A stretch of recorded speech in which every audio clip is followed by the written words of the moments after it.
here we are. I turned down here at the next block. Thanks, mister. I'll get off there.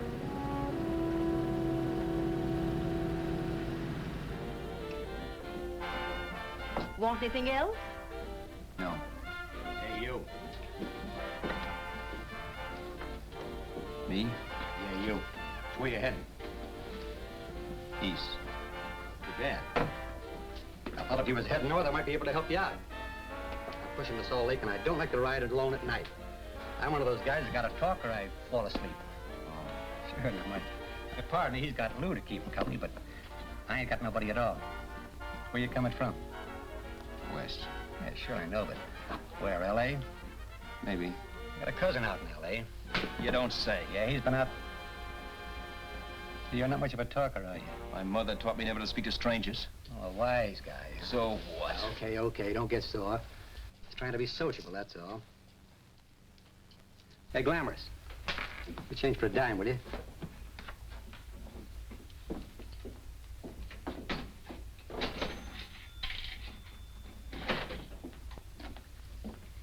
Let's have something quieter this time, Joe. My head's splitting. Is that what's wrong with it? Done with your coffee? No. And don't rush me, will you?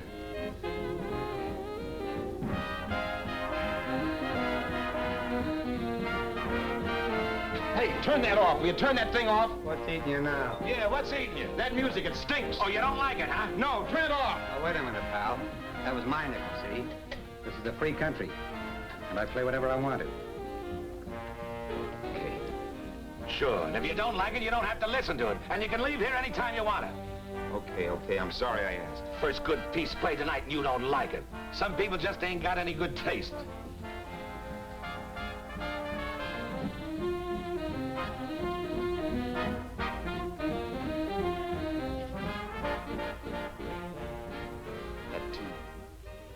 That tune. Why was there always that rotten tune? Following me around, beating in my head, never letting up. Did you ever want to forget anything? Did you ever want to cut away a piece of your memory or blot it out? You can't, you know. No matter how hard you try. You can change the scenery, but sooner or later you'll get a whiff of perfume or somebody will say a certain phrase or maybe hum something. Then you're licked again. I can't believe that you're in love with me. I used to love that song once. So did the customers back in the old Break at Dawn club in New York. I can't remember a night when I didn't get at least 3 requests for it. Sue, she was always selling it too. Those were the days.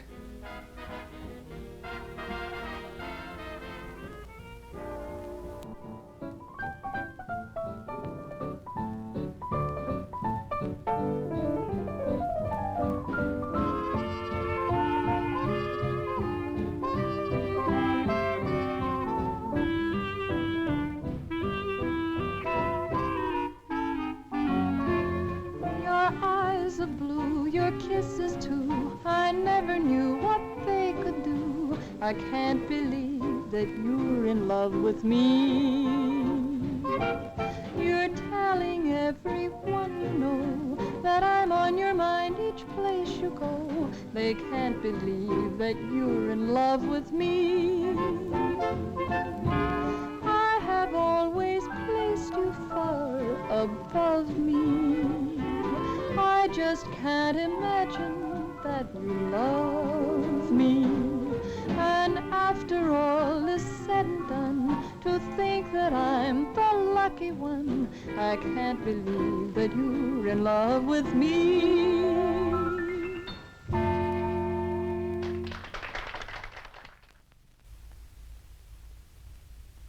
It wasn't much of a club, really. You know the kind. A joint where you could have a sandwich and a few drinks and run interference for your girl on the dance floor. I pounded the piano in there every night from 8 until the place closed up, which usually meant 4 in the morning. A good job as jobs went in those days. Then, too, there was Sue, who made working there a little like working in heaven. But how we felt about each other, well, there was nothing very unusual in that. I was an ordinary healthy guy, and she was an ordinary healthy girl, and when you add those two together, you get an ordinary healthy romance, which is the old story. Sure, but somehow, the most wonderful thing in the world.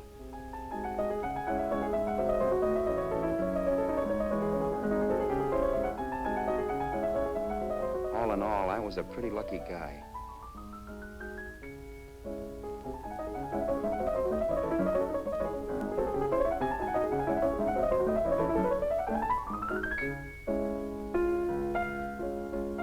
Mr. Paderewski, I presume. It's beautiful. You're going to make Carnegie Hall yet, Al? Yeah, as a janitor. I'll make my debut in the basement. I don't blame you for being bitter, darling, but you mustn't give up hope. Why, someday... Yeah, someday. If I don't get arthritis first. In the meantime, let's blow this trap.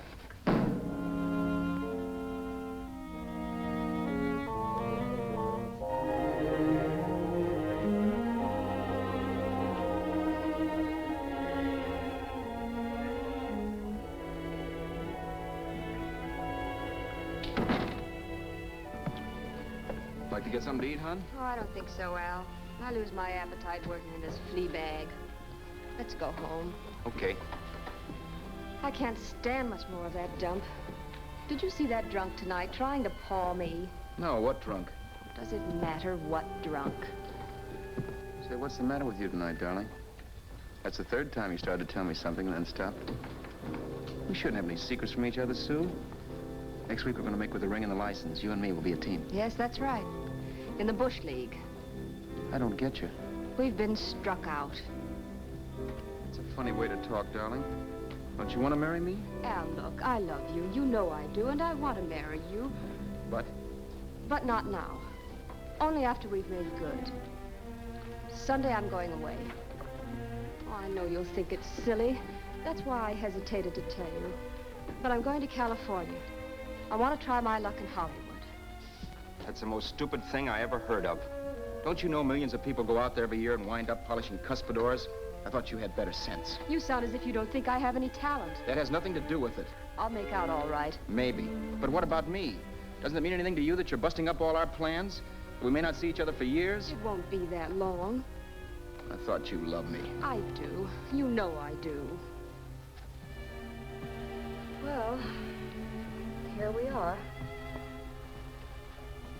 Al.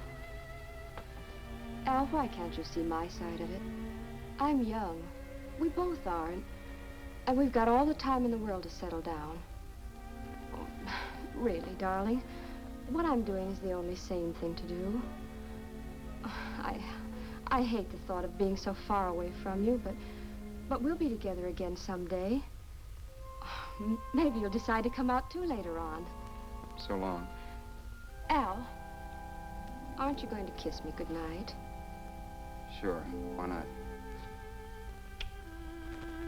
Good night.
Say, Roberts, you hit the jackpot this time. $10. Thanks.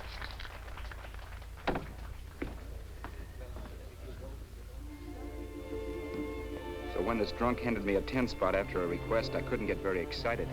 What was it, I asked myself? A piece of paper crawling with germs. Couldn't buy anything I wanted. It couldn't... Then I thought of something.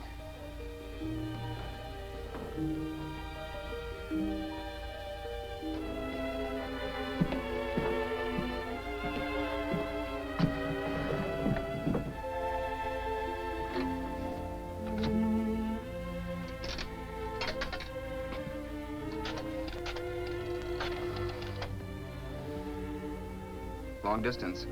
I'd like to put a call through to Los Angeles. Miss Harvey. Sue Harvey, Harvey. The number is Crestview 65723.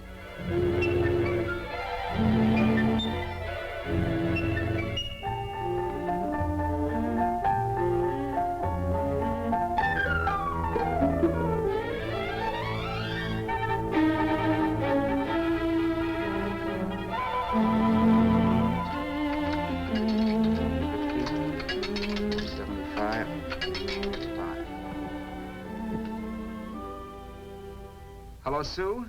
This is Al. Oh, baby, it's great to hear from you, too. What's that? You do? Oh, me too, darling. I thought I'd go batty without you. I just had to... Huh? You're working as a hashlinger?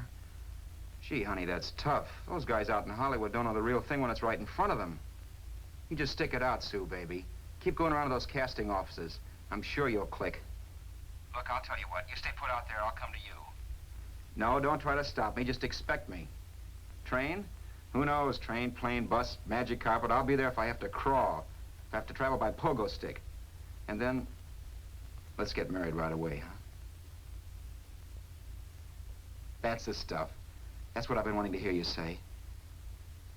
Well, goodbye for now. I'll be seeing you soon. Yeah. Bye. The only way I could cross country was to thumb rides. For even after hawking everything, I only had enough money to eat. Money. You know what that is. It's the stuff you never have enough of. Little green things with George Washington's picture that men slave for, commit crimes for, die for. It's the stuff that has caused more trouble in the world than anything else we ever invented. Simply because there's too little of it. At least I had too little of it. So it was me for the thumb.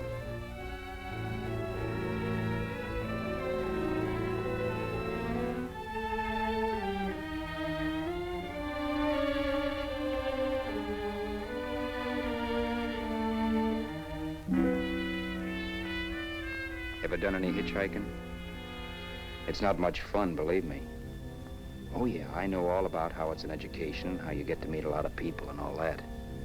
But me, from now on, I'll take my education in college, or in PS 62, or I'll send $1.98 in stamps for 10 easy lessons.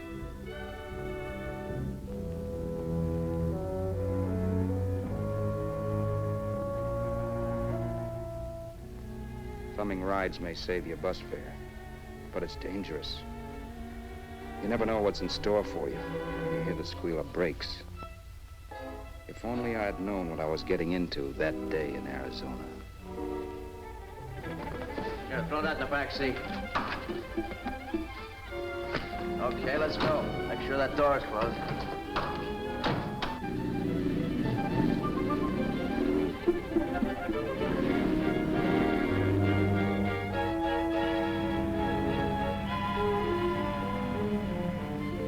You know, Emily Post ought to write a book of rules for guys thumbing rides. Because as it is now, you never know what's right and what's wrong. We rode along for a little while, neither one of us saying anything. I was glad of that. I never know what to say to strange people driving cars. Then, too, you can never tell if a guy wants to talk. A lot of rides have been cut short because of a big mouth. So I kept my mouth shut until he started opening up. Hand me that little box in the compartment, will you, pal? Hold the wheel, will you?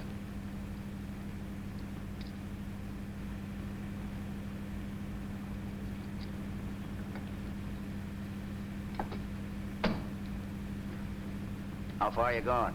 L.A. Wow, you're really traveling, aren't you?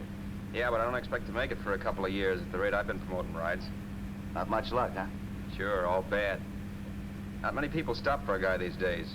Afraid of a stick-up, maybe. Well, you can't blame them. Where you coming from? New York? Well, New York. You're in luck this time. I'm going all the way.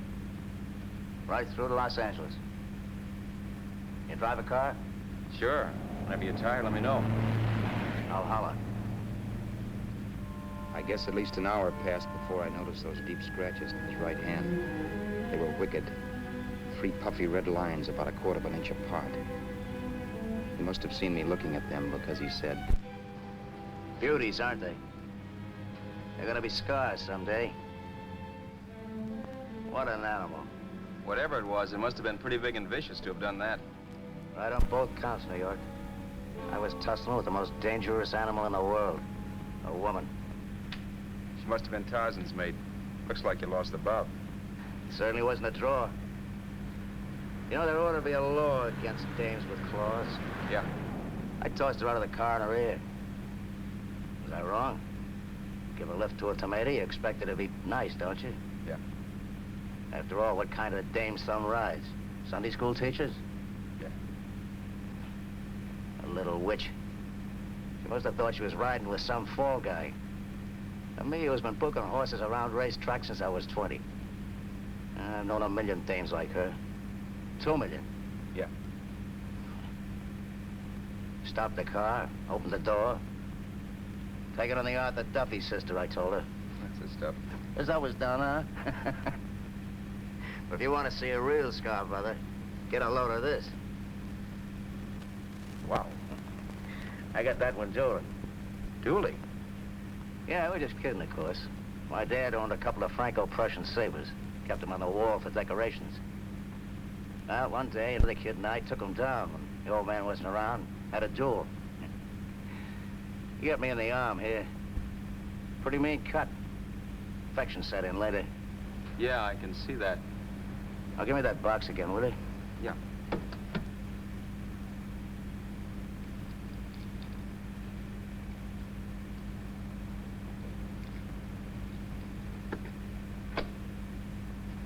Pain made me lose my head, I guess. I began slashing. Before I knew it, I'd put the other kid's eye out. That was tough. Well, it was just an accident, of course. Do you know how kids are? I got scared and decided I was going to run away from home. Old man almost caught me when I was packing my duds. The bloody rag I had wrapped around my wrist hadn't caught his attention.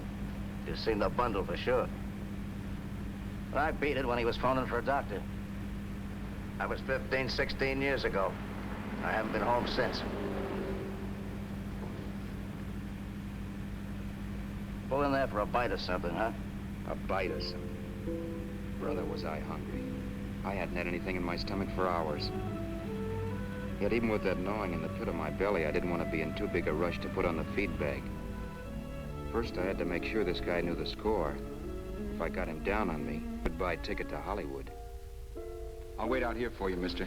If it's the money, don't worry about paying for it. This time it's on me. Well, that's what... Haskell, think nothing of it. You make your first million, maybe you can do the same for me. Come on, New York.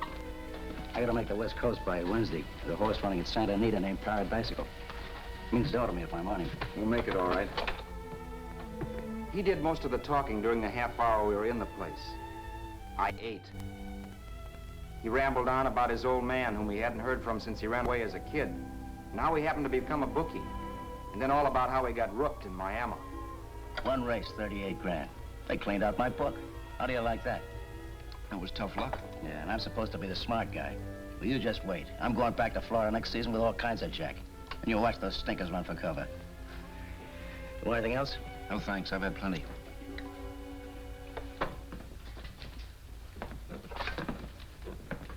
That check there, sister? Oh, just a minute. Your change, sir. Keep it, sister. Oh, thank you, sir. Call again. I'll be waiting outside for you when you finish work. Sharp check, huh?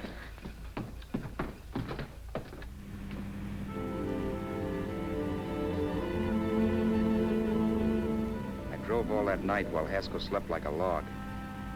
After a while, I began to get sleepy myself. I was happy, though. Soon I'd be with Sue again. The long trip was practically over, and there'd be no more hoofing it down the concrete. I began to think of the future, which couldn't have been brighter if I'd embroidered it with neon lights. It was nice to think of Sue shooting to the top. It's amazing what a full belly can do to your imagination. Your eyes are blue, your kisses too. I never knew what they could do. I can't believe that you're in love with me. You're telling everyone you know I'm on your mind each place you go. I can't believe that you're in love with me.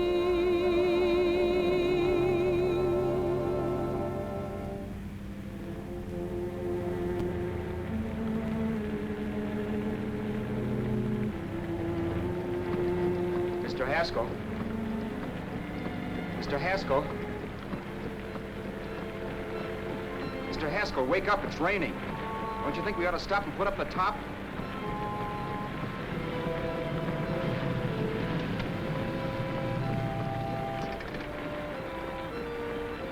Mr. Haskell, I'm gonna put up the top.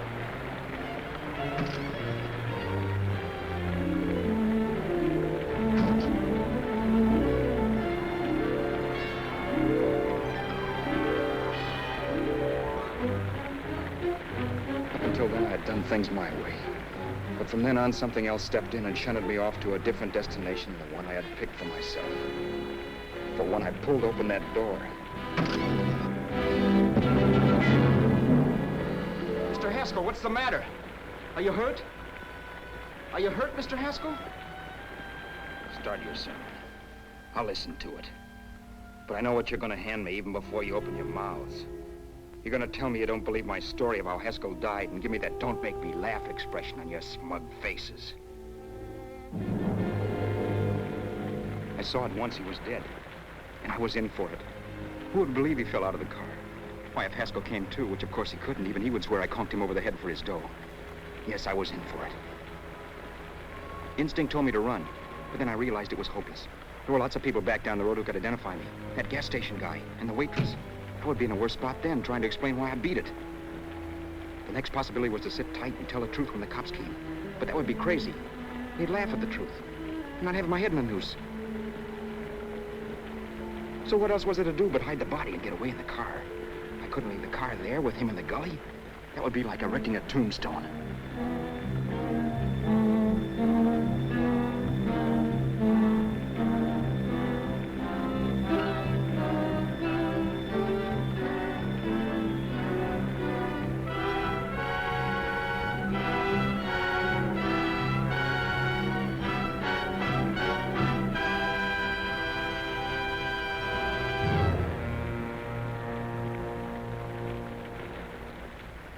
My idea was to cover him with brush, not to rob him. But then I remembered that even if I only drove the car for 100 miles or so, I would need money for gas. Besides, it was stupid of me to leave all that money on a dead man. Not only that, I'd have to take his driver's license in case I was stopped for something. I didn't like to think about it, but by that time I'd done just what the police would say I did, even if I didn't. My clothes. The owner of such an expensive car would never be wearing them. Some cop might pull me in on suspicion.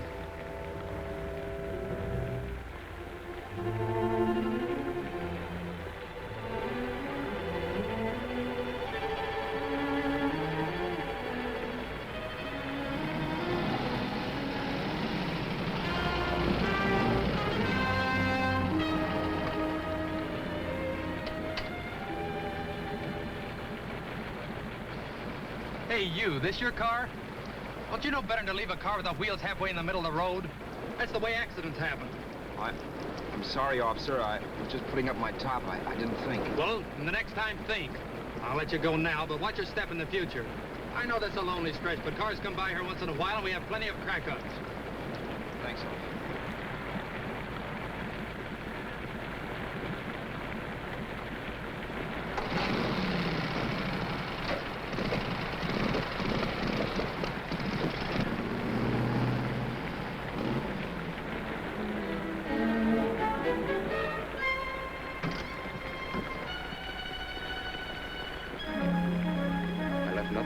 to give me away as Roberts. If they found a dead man in the gully now, it would be me.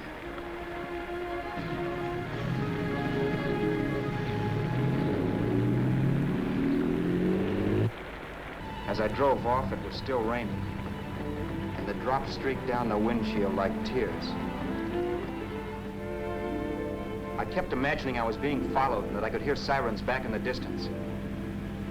Just how long it took me to cover the 60-odd miles to the California state line, I don't know. I lost all track of time. But the rain had stopped and the sun was up when I pulled up to the inspection station. Hello? Carrying any fruits or vegetables? No. Any livestock or poultry? No. I'd like to see your registration and driver's license, please. Anything in the baggage compartment? Just baggage. Charles Haskell, Jr., age 30, brown eyes, dark hair. Identifying marks, none. Are you Charles Haskell, Jr.? Yes. Well, remember, if you're employed and you stay over 30 days, you take out California plates. All right, officer, but I'll only be in the state a short while. Right, you can go now.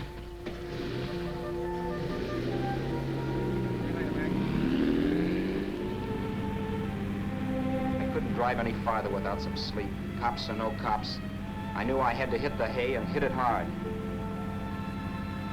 I was dead tired.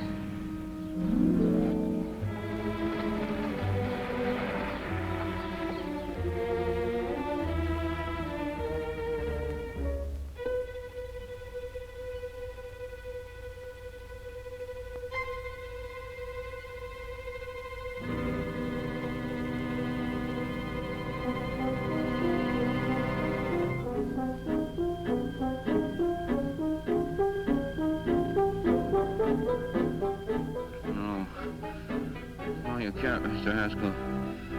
No.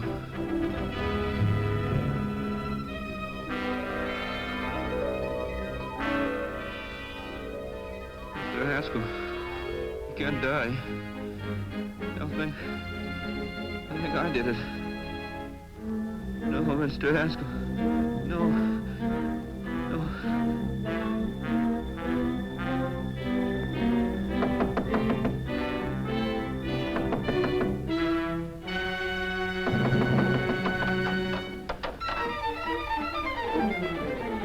Who's there? It's the maid. Can I come in and clean? Later. In a half hour. All right, sir.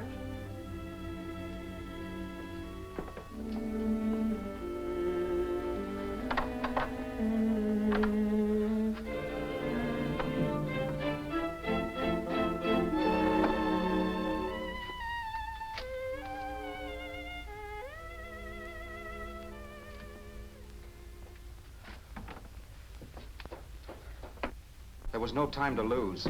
Every minute I had to be Charles Haskell was dangerous. And I'd have to be Charles Haskell until I got to some city where I could leave the car and be swallowed up.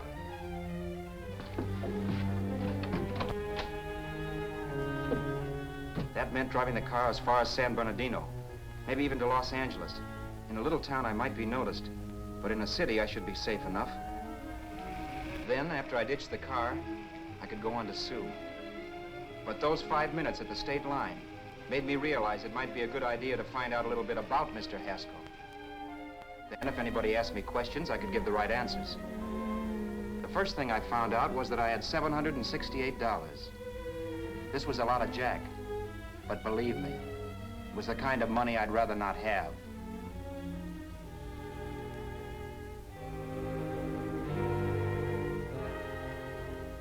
And then I found out from a letter Haskell was carting around in his bag that he wasn't the open-handed, easygoing big shot who went around buying dinners for strange hitchhikers. Before I got done reading it, I saw him more as a chiseler. It was written to his old man in California, the one he hadn't seen in so many years. In it, Haskell posed as a salesman of hymnals, of all things.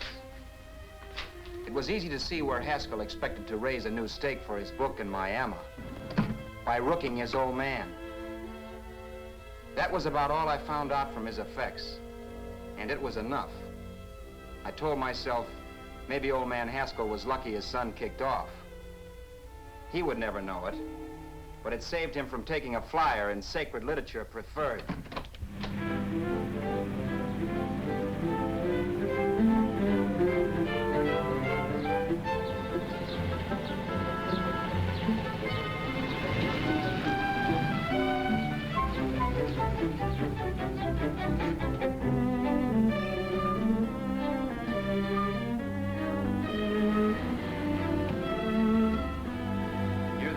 At Desert Center, I pulled up for water. There was a woman. Hey, you! Come on if you want to ride.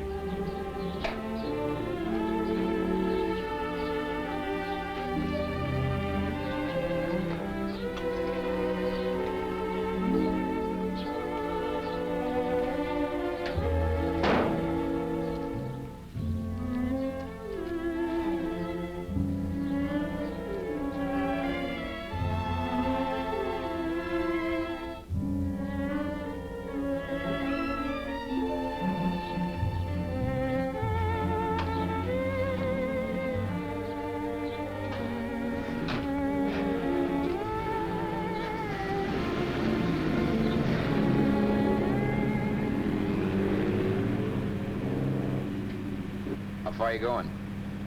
How far are you going? That took me by surprise, and I turned my head to look her over. She was facing straight ahead, so I couldn't see her eyes. But she was young, not more than 24. Man, she looked as if she'd just been thrown off the crummiest freight train in the world. Yet, in spite of this, I got the impression of beauty. Not the beauty of a movie actress, mind you, or the beauty you dream about when you're with your wife, but a natural beauty. A beauty that's almost homely because it's so real. Then suddenly she turned to face me. How far did you say you were going? Los Angeles? L.A.? L.A.'s good enough for me, mister. That's what I was afraid of. What'd you say? Oh, nothing, just thinking out loud. People get in trouble for doing that. What's your name? You can call me Vera if you like. You live in Los Angeles? No. Where are you coming from? Oh, back there. Needles? No. Oh, sure, Phoenix. You look just like a Phoenix girl. Are the girls in Phoenix that bad? The girl must have been pretty tired, because she fell asleep not 20 minutes after she stepped into the car. She lay sprawled out with her head resting against the far door, like Haskell. I didn't like that part of it much, but I didn't wake her up. It wasn't that this girl still worried me. I'd gotten over that funny feeling I had when she looked at me, which I put down as just my jangled nerves. With her eyes closed and the tenseness gone out of her, she seemed harmless enough. And instead of disliking her, I began to feel sorry for her. The poor kid probably had had a rough time of it. Who was she anyway? And why was she going to Los Angeles? And where'd she come from in the first place? The only thing I knew about her was her name. Not that it made any difference. A few hours more and we'd be in Hollywood. I'd forget where I parked the car and look up Sue. This nightmare of being a dead man would be over. Who this dame was, well, it was no business of mine. Where did you leave his body? Where did you leave the owner of this car? You're not fooling anyone. This buggy belongs to a guy named Haskell. That's not you, mister. You're out of your mind. That's my name, Charles Haskell. I can prove it. It's my driver's Save license. yourself the trouble, mister. Having Haskell's wallet only makes it worse. It just so happens I rode with Charlie Haskell, all the way from Louisiana. He picked me up outside of Shreveport. You rode? You heard me. Then it all came back to me. All the talk about dueling and scars and scratches. There was no doubt about it. Vera must be the woman Haskell had mentioned. She must have passed me while I slept. Well, I'm waiting. My goose was cooked. She had me. That Haskell guy wasn't dead yet. He wasn't stretched out stiff and cold in any Arizona gully. He was sitting right there in the car, laughing like mad while he haunted me. Well? There was nothing I could say. It was her move. Vera, whatever her name was just my luck picking her up on the road. It couldn't have been Helen, or Mary, or Evelyn, or Ruth. It had to be the very last person I should ever have met. That's life. Whichever way you turn, fate sticks out a foot to trip you.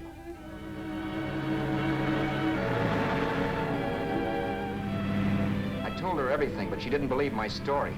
I should have saved my breath. That's the greatest cock and bull story I ever heard. So he fell out of his car. Say, who do you think you're talking to, a hick? Listen, mister, I've been around, and I know a wrong guy when I see one. What'd you do, kiss him with a wrench? Now, wait a minute. What I told you was true. You see, that's why I had to do it. You think I killed him? Well, the cops would have thought so, too. Yeah, well, maybe they still think so. What makes you so sure I'll shut up about this? Vera, I'm innocent. Give me a break, will you? It won't do me any good having you pinched. The cops are no friends of mine. Now, if there was a reward, but there isn't. Thanks. Don't thank me yet. I'm not through with you by a long shot. Let's see that roll.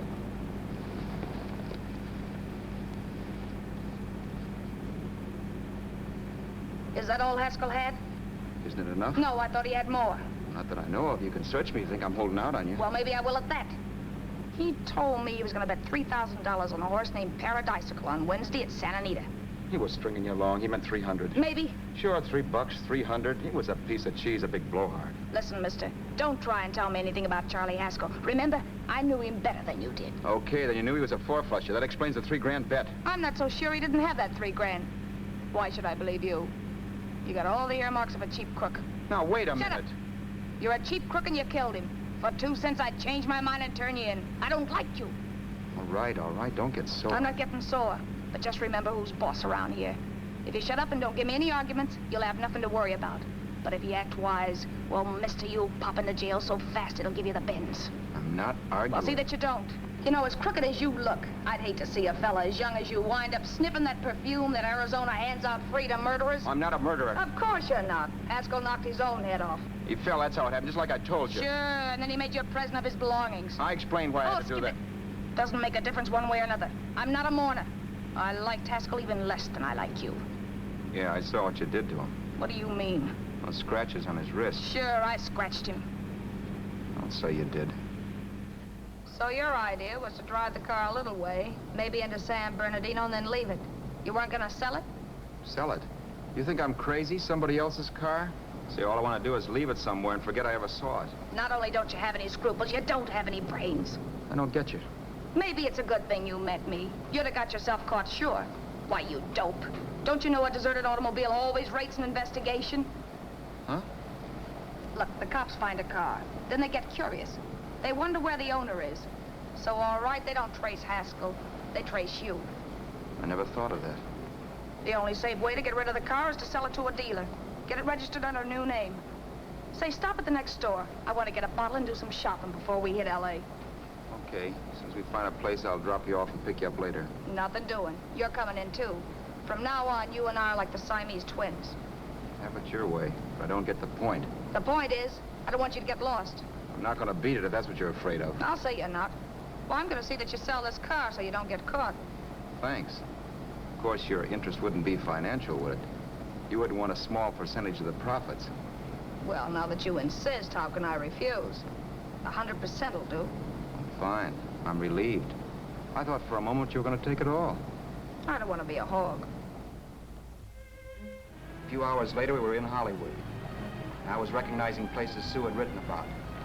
It struck me that far from being at the end of the trip, there was a greater distance between Sue and me than when I started out. Vera wasn't kidding with that Siamese twins crack. She rented a little apartment as Mrs. Charles Haskell. When I objected to this, she explained that it was on account of the car. A dealer might think something was funny if he called and found we were using different names.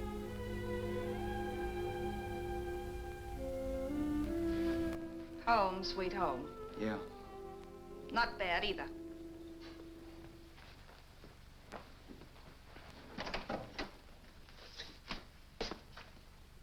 In case there's any doubt in your mind, I'll take the bedroom. Yeah. Sure is stuffy in here.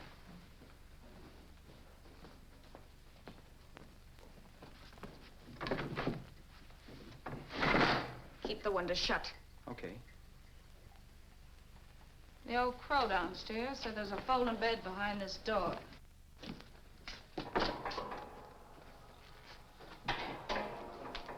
You know how to work it?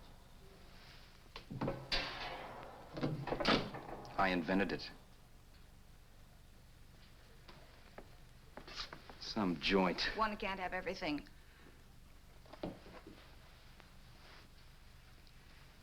I'm first in the bathtub. I don't know why, but I figured you would be.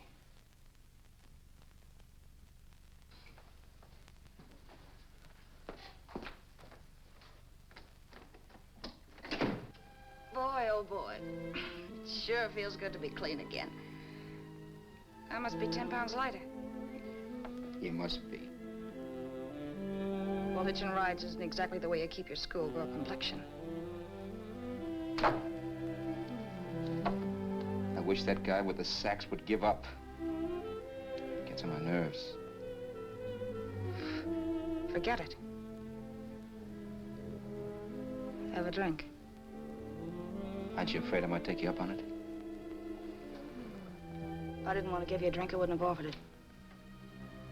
Why be a sorehead, Roberts? You got yourself into this thing. You should be grateful I'm not turning you in.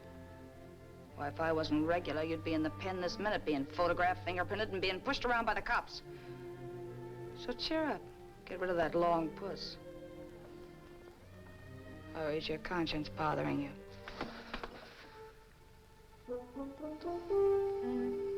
No.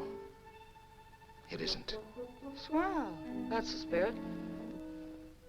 He's dead and no moaning around will bring him back. Anyway, I never could understand this worrying about something that's over and done with. Now look, Vera, for the last time, I didn't kill him. Haskell was a sick man. Maybe he was dead before he fell out of the car. I don't know. Sure. He died of old age. All right. So if it'll make you sociable, you didn't kill him.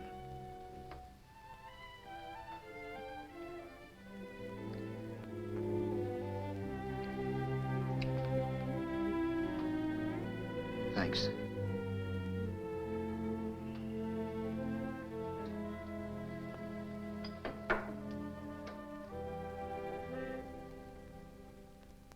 We're out of liquor, Roberts. Yeah. Too bad. I felt like getting tight tonight. Well, I think you succeeded. Am I tight? As a prima donna's corset. That's good. I wanted to get tight. Why? What have you got to get tight about? Oh, I don't know. Few things. You should have my worries. If I had your troubles, I'd stay sober. And I've got the key to that door. Yeah. Maybe you're right. I'm always right. You know, I don't like your attitude, Roberts. Well, there's a lot of things I don't like. Sure. But life's like a ball game. You gotta take a swing at whatever comes along before you wake up and find it's the ninth inning. You read that somewhere. That's the truth, Roberts. All you do is bellyache. Taking it easy and, well, trying to make the best of things. But maybe that's what's wrong with the whole world. Get the professor. People knock themselves out trying to buck fate. Now, take you, for instance. You're lucky to be alive. Why, suppose Haskell had opened your door. You'd be playing a harp now. Think of that. You think of it. I'm tired of thinking. There's plenty of people dying this minute. I would give anything to trade places with you. I know what I'm talking about. I'm not so sure. At least they know they're done for. They don't have to sweat blood wondering if they are. Your philosophy stinks, pal. We all know we're gonna kick off someday. It's only a question of when. But what got us on this subject anyway? We'll be discussing politics next. Yeah. Where'd you hide the butts? On the table, sucker.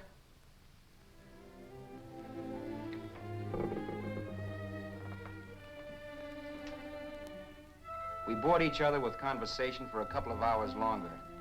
Every 5 minutes, one of us was wishing we had another bottle or a radio or something to read. Then finally, we ran out of chatter. I know it's only 11 o'clock, but I want to get up early and make the rounds of the used car lots. No hurry about that. We've got all the time in the world. Maybe you have, but if you think I want to stay cooped up in this place any longer than I have to, you're batty. It's not a bad place. Pay plenty for diggings like this in New York. I wouldn't like it if it was the Ritz.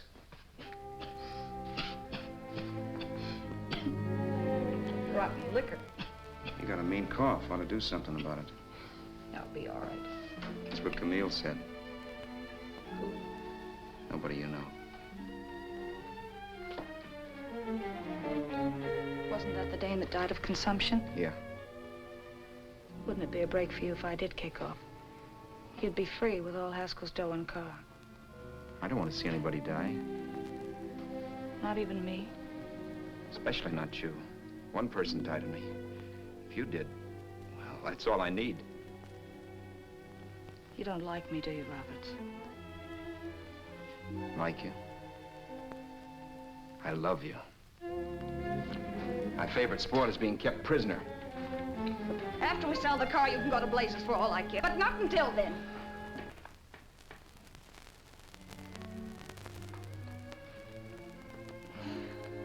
I'm going to bed.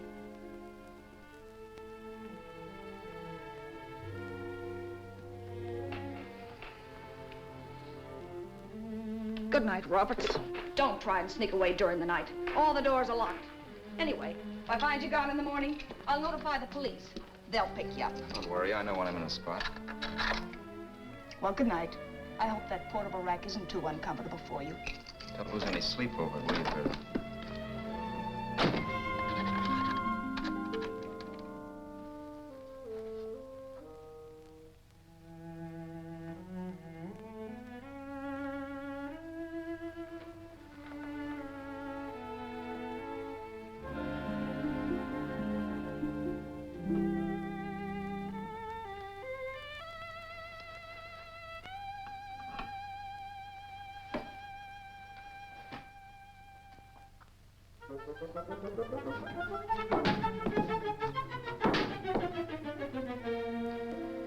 Crestview. 6, 5, 7, 2, 3. Hello?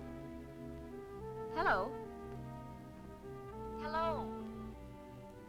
Hello?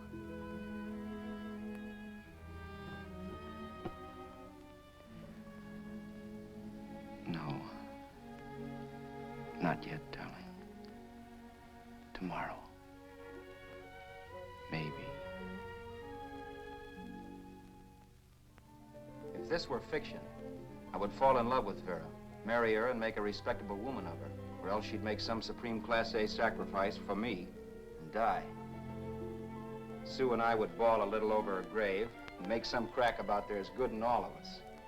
But Vera, unfortunately, was just as rotten in the morning as she'd been the night before. All right, I'm coming. Look, Vera, it's almost noon. So what? The dealers will be there all day? They'll be there all year, too, but it doesn't wait that long. Shut up. You make us like a husband. Well, do I rate a whistle? You sure do, but let's go. Let's go, let's go. I spent $85 in 2 hours preparing bait, and all you can say is let's go. Come on.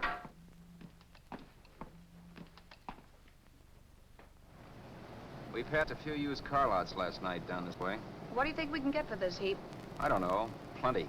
Just let me handle everything. Think we can get $2,000? I don't know, but don't worry. I'll squeeze as much out of this guy as I can. If I let it go cheap without a fight, he might think we've stolen the car. And listen, don't make any slips and call me Roberts. That'll cook us. I don't need you to tell me that. You better just sit by and keep your mouth closed. Remember, we're both in the soup if anything happens. Forget it and drive. You're my wife, Vera Haskell. Look, after the deal's closed, let's go back to that place on Hollywood Boulevard where I saw the fur jacket. I want to buy it. After the deal's closed, I'm saying goodbye to you. That's right, I forgot. I guess I'm getting kind of used to you. Well, that's a habit you could start breaking.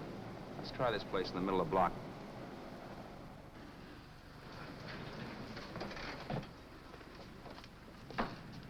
Good afternoon. What can I do for you? We're interested in selling a car. If the price is right. Well, if it's in good mechanical condition, it should blue book for about $1,600. Tony, take a look at this motor. 1,600. Are you kidding?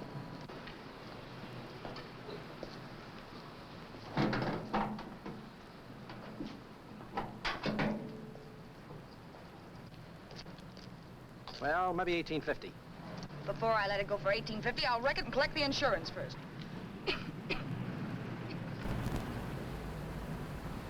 Lady, this motor's seen a lot of driving.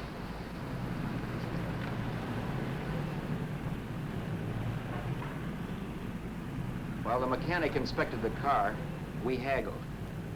At last, when we were all worn out, we hit a compromise. His price. Okay, it's a deal. All right, come in, we'll sign the papers. I have the ownership papers right here with me. Look, Vera, in the meantime, will you clean a dash compartment? There may be some stuff in it. All right, darling. $1,850. That dirty crook.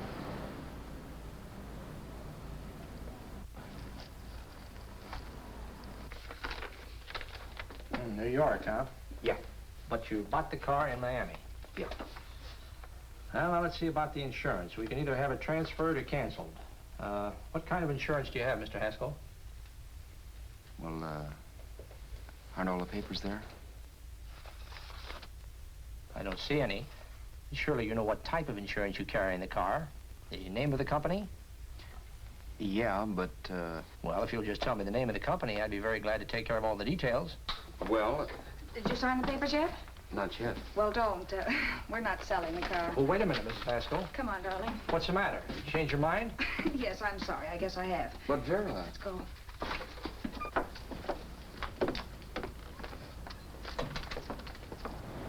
You got me out of a tight spot, Vera.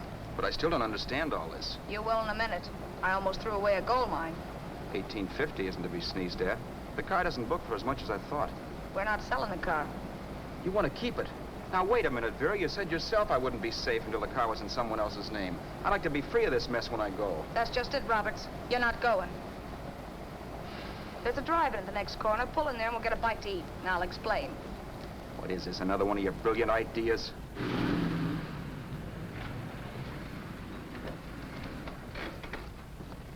Oh, may I take your order? Make mine a ham sandwich and coffee. And for you, sir? Oh, I don't care. The same. Thank you.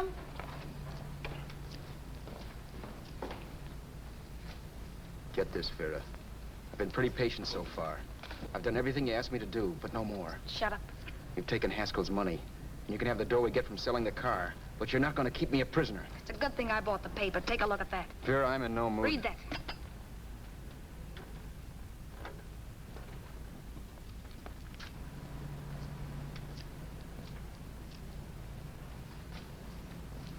No. Yes. No, I won't do it. Yes, you will. You think I'm crazy? It's impossible, I tell you. Excuse me.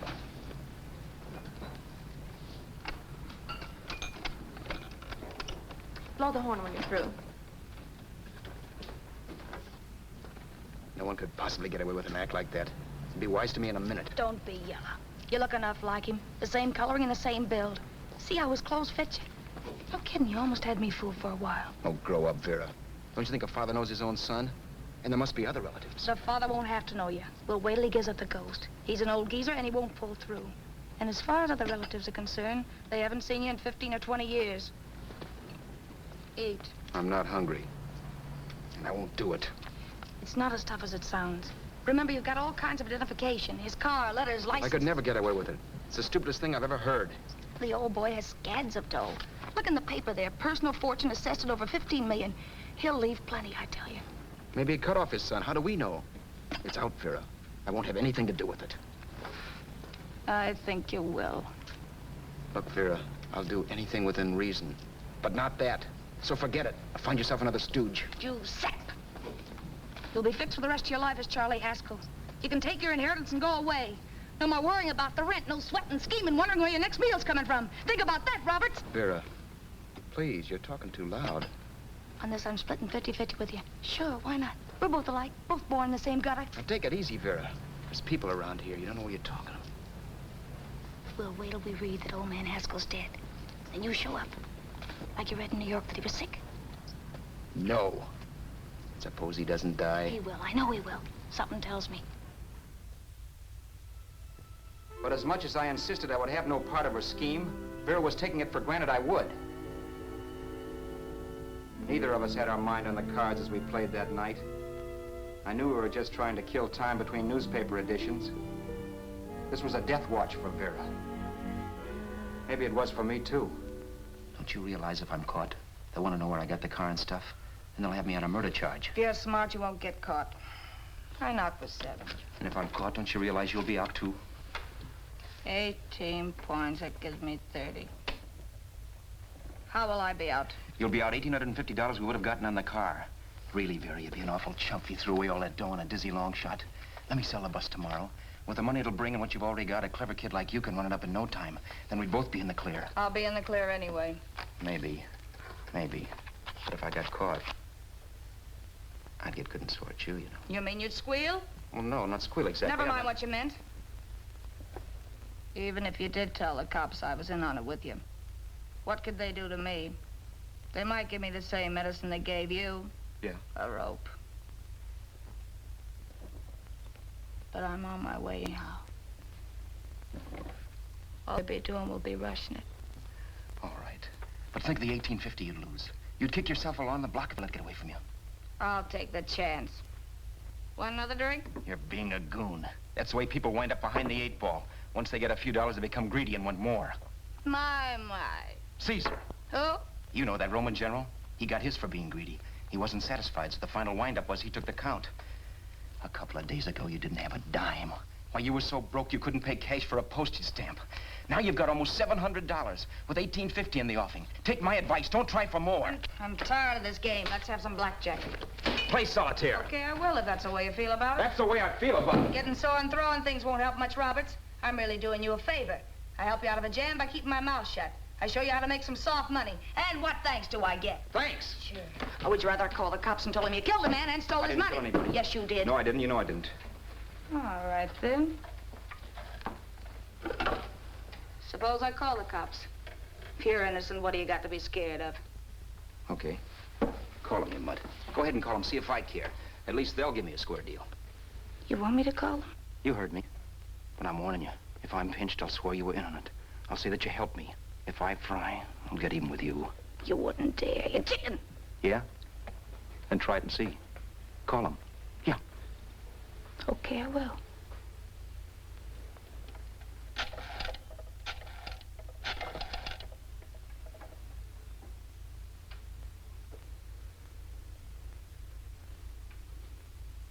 Information? I want the number of the Hollywood police station. Okay, I got it, thanks. Wait a minute, Vera. You wouldn't do that. Well, wouldn't do that, and I'll show you if I would. Take it easy now. Let's talk this over. This was early in the evening, and the conversation, while hectic, was at least pitched low. But as the minutes passed, and more obstacles to her plan popped into my head, the air got blue. Each word coming from our lips cracked like a whip. I reminded her that as Charles Haskell, I didn't even know my mother's name, where I'd gone to school, the name of my best friend, whether I had an Aunt Emma or not, my religion, and if I'd ever owned a dog. I didn't even know what my middle initial stood for. I also pointed out that the real Haskell had a scar on his forearm. His people never saw that scar. He told me he ran away right after putting out the kid's eye. Yeah, but his father knew he was cut. It'd have to be some kind of a mark. So what? The old man's dead, or will be. I hope by tomorrow morning's papers. Anyway, you could cut yourself a little, couldn't you? Boy, for that kind of dough, I'd let you cut my leg off. You're drunk and you're crazy mad, Vera. Turn me in if you want to, but I won't get mixed up in this. Besides, how do we know Haskell was such a phony? Maybe it wasn't the man's son at all. Maybe he just dreamed it up. Well, dream it or not, you won't be dreaming when the law taps you on the shoulder. There's a cute little gas chamber waiting for you, Roberts. And I hear extradition to Arizona's a cinch. Where's that phone? Vera! Leave me alone! Vera! Here! I want a phone. Call police. I hate you yellow stinker. You leave me alone. I'll let you alone when you promise to leave the phone where it is. You're drunk. You don't know what you're doing. You're hurting me. Will you promise? All right.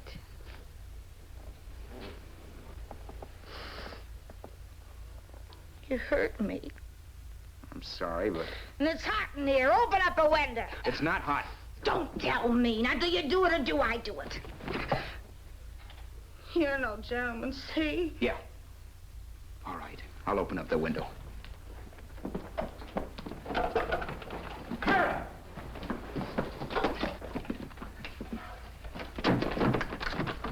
Open the door. Please open the door. Vera, open the door. Don't use the phone. Listen to me. I don't like you, Roberts. You're no gentleman, see? You hurt my hand, and I'm gonna get even with you. If you don't open the door, I'm gonna kick it down, Vera. Vera, don't call the cops. Listen to me. I'll do anything you say. Vera, let me in. I'll break the phone.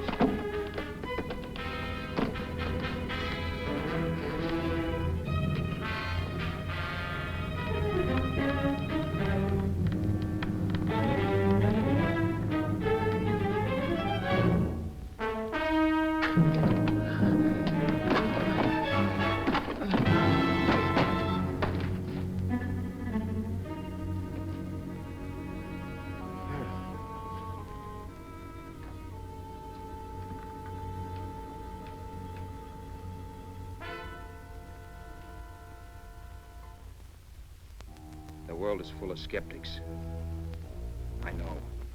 I'm one myself. In the Haskell business, how many of you would believe he fell out of the car? And now, after killing Vera without really meaning to do it, how many of you would believe it wasn't premeditated? In a jury room, every last man of you would go down shouting that she had me over a barrel and my only out was force. The room was still. So quiet that for a while I wondered if I had suddenly gone deaf. It was pure fear, of course. And I was hysterical, but without making a sound. Vera was dead, and I was her murderer. Murderer? What an awful word that is. But I'd become one. I'd better not get caught. What evidence there was around the place had to be destroyed. And from the looks of things, there was plenty. Looking around the room at things we'd bought was like looking into the faces of 100 people who'd seen us together and who remembered me. This was the kind of testimony I couldn't rub out. No.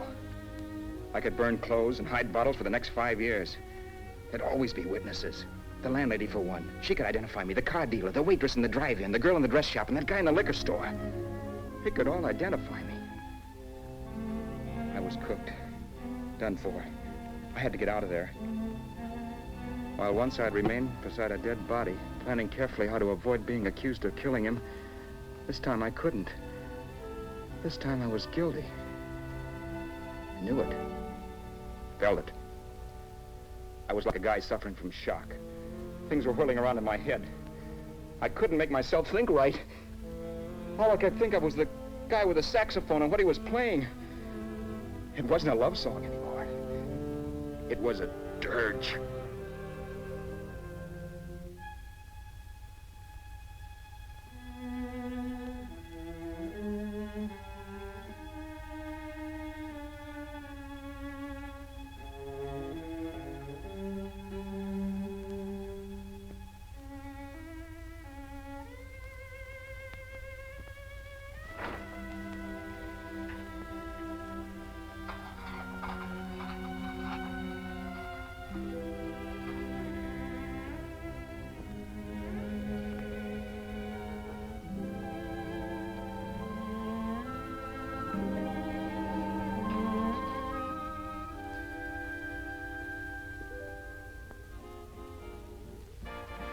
My problems weren't solved. I had to stay away from New York for all time because Al Roberts was listed as dead and had to stay dead. And I could never go back to Hollywood. Someone might recognize me as Haskell. Then, too, there was Sue. I could never go to her with a thing like this hanging over my head. All I could do was pray she'd be happy.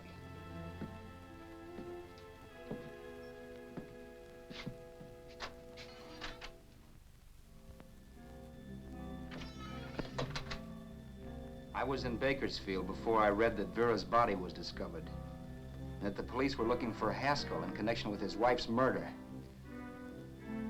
Isn't that a laugh? Haskell got me into this mess, and Haskell was getting me out of it. The police were searching for a dead man. I keep trying to forget what happened, and wonder what my life might have been if that car of Haskell's hadn't stopped. But one thing I don't have to wonder about. I know. Someday a car will stop to pick me up that I never thumbed.